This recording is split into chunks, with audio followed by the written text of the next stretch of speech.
State Department for Youth Affairs and Creative Economy. My name is Fikirini.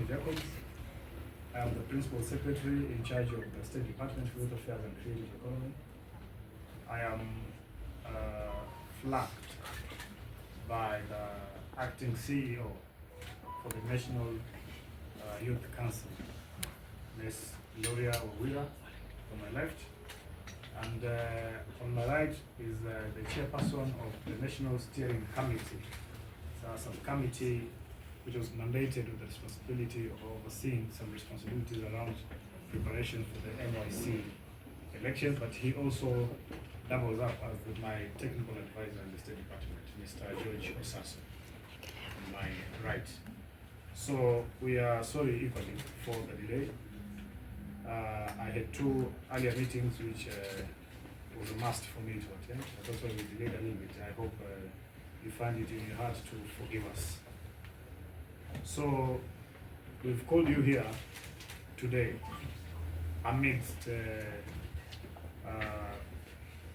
many issues surrounding the National Youth Council's elections. I think as members and of the media and press, you know, basically there has been a lot of statements and counter statements over the issue of the National Youth Council's election, and basically our meeting here addresses some of the concerns which members of the public and the youth in particular have been raising. So that is the reason why we have called you here. You will permit me some latitude to read through a written statement, then we'll appreciate some few questions depending on time, because I have a parliamentary appearance at 10. It was 10, I'm told it's been moved to 10:30, so I have some very little time to get with you. But all the same, I hope it will suffice. So, statement on the upcoming National Youth Council NYC elections. Ladies and gentlemen of the press, partners, stakeholders, and fellow youth, thank you for joining us today as we announce and elaborate on the upcoming National Youth Council NYC elections, an exercise that reaffirms our nation's and the Kenya Kwanza government's commitment to youth empowerment and democratic inclusion. The National Youth Council is established under the National Youth Act, Chapter 132 of the Laws of Kenya, the NYC Act. Section 5 of the Act provides for the establishment of the Council as the apex governing organ of the NYC. The Council comprises 8 elected youth and not more than 8 youth nominated by the Cabinet Secretary. The first NYC elections were held in 2012. These elections involved a rigorous process from the grassroots to the initial term ended in 2016, and the then Cabinet Secretary opted to renew the terms of eligible members for an additional 3-year period. By operation of law, the first council's tenure lapsed in 2019. To facilitate the conduct of fresh elections, the National Youth Council elections of certain council members regulations were enacted in the year 2021 pursuant to the Statutory Instruments Act. These regulations provided a legal foundation for conducting NYC elections in 2022. However, due to the fact the year fell within the general election cycle, the NYC elections were postponed. In 2023, the reorganization of government affected the planning of NYC elections. Subsequently, a proposed NYC amendment bill introduced by Honorable Joshua Kandie, MP, sought to transition from elections to competitive selection through the county youth directors. The bill was not adopted, having been deemed inconsistent with Article 55B of the Constitution of Kenya. In November 2024, Pursuant to Section 4 of the 2021 regulations, the Cabinet Secretary appointed a National Steering Committee to coordinate the NYC elections at all levels. Thereafter, the ministry initiated extensive stakeholder engagement and resource mobilization to support election logistics. On Tuesday, 21st July 2025, the Cabinet Secretary, the Honorable Salim Mvurya, Cabinet Secretary in charge of the State Department, the Ministry for Youth, Creative Economy and Sports, the Honorable Salim Mvurya announced the decision of the Cabinet, which approved a memorandum requesting the authority to hold NYC elections. They are allocating resources to conduct the exercise. This then has made it possible to proceed with preparations to hold the elections in a structured, inclusive, and consultative process. In fact, my office, as at yesterday, is in receipt of a letter from the Cabinet Secretary giving this communication and equally giving the State Department the go-ahead to conduct the elections. So, like I said, it gives us now the avenue to do the preparations to hold the elections in a structured, inclusive, and consulted process. The election structure. The National Youth Council NYC elections are designed to ensure that youth across all parts of Kenya can participate in choosing their leaders fairly and transparently. The process is structured in 4 clear stages. And this is the act. It is not my wisdom or unsolicited wisdom to that, for that matter. Number 1, nominations. To become a candidate, a youth must be nominated by at least 50 registered youth voters. 2, ward level elections. Youth in each ward will vote for 6 leaders. That is 3 male and 3 female. These elected leaders become ward delegates, representing their areas in the next stage.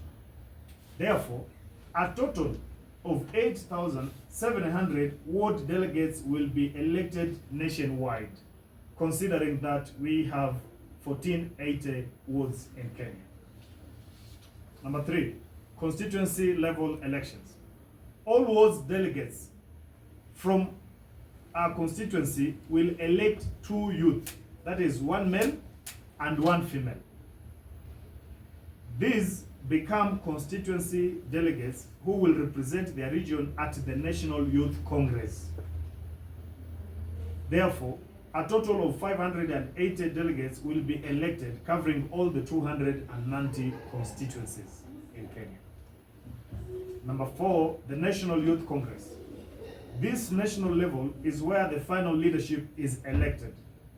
The National Youth Congress is comprised of 580 constituency delegates who elect 8 council members and nominate up to 8 others, all of whom will be appointed to the council by the Cabinet Secretary as per the NYC Act.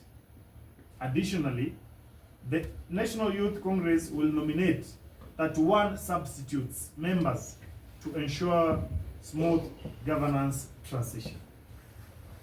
Eligibility requirements.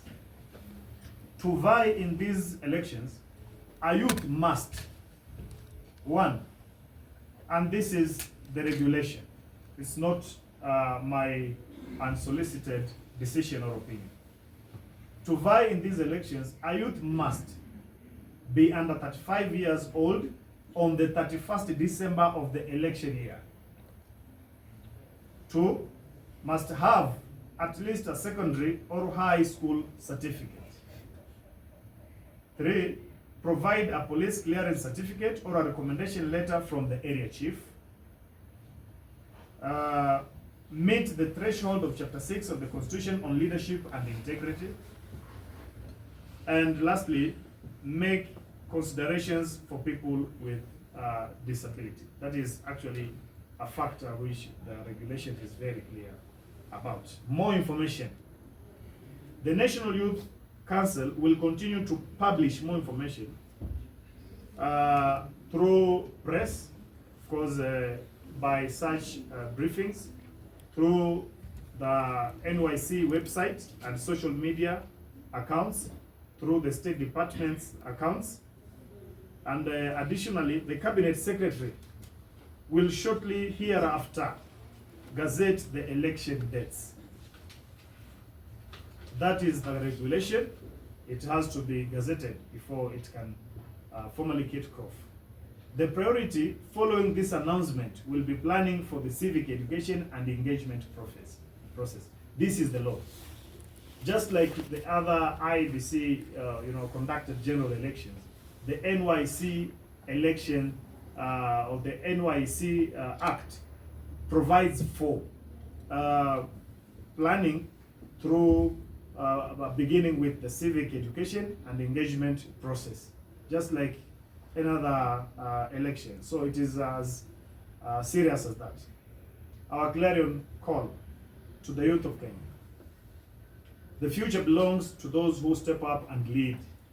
We urge all Kenyan youth to rise, to register, and to participate actively in the upcoming National Youth Council elections. These elections are an opportunity to vote and amplify your voice, articulate your vision, and establish your rightful place in shaping leadership at the national level. As I have indicated earlier, the last NYC election was conducted in 2012. Personally, I was in Form 2 in 2012. That means a majority of us might not have gotten an opportunity to participate in it. So, this is an opportunity for us to participate. And I invite you to participate fully in this. Your involvement will help forge a council that truly represents your aspirations, values, and potential. And to our stakeholders, we call upon all public and private stakeholders to stand in support of this critical democratic exercise. Your engagement is essential in safeguarding the integrity of the election process, fostering inclusive youth participation, and upholding the spirit and intent of Article 55 of our Constitution of Kenya. And to our development and institutional partners, we extend our earnest appeal to our partners to provide both financial and in-kind support towards the successful rollout of the NYC elections. Your backing will ensure logistical efficiency, civic education outreach, and seamless coordination across all phases of the electoral process, laying a foundation for transformative youth governance. Let me conclude by thanking His Excellency the President of Kenya, Dr. William Ruto, for once again demonstrating his commitment to the empowerment of Kenya's youth through the nod in approving our budget as we stand to conduct our elections. Thank you so much, ladies and gentlemen. Signed by me, Fikirini Jacobs Gatoi Kahindi, the Principal Secretary. I want to take this opportunity to welcome, we can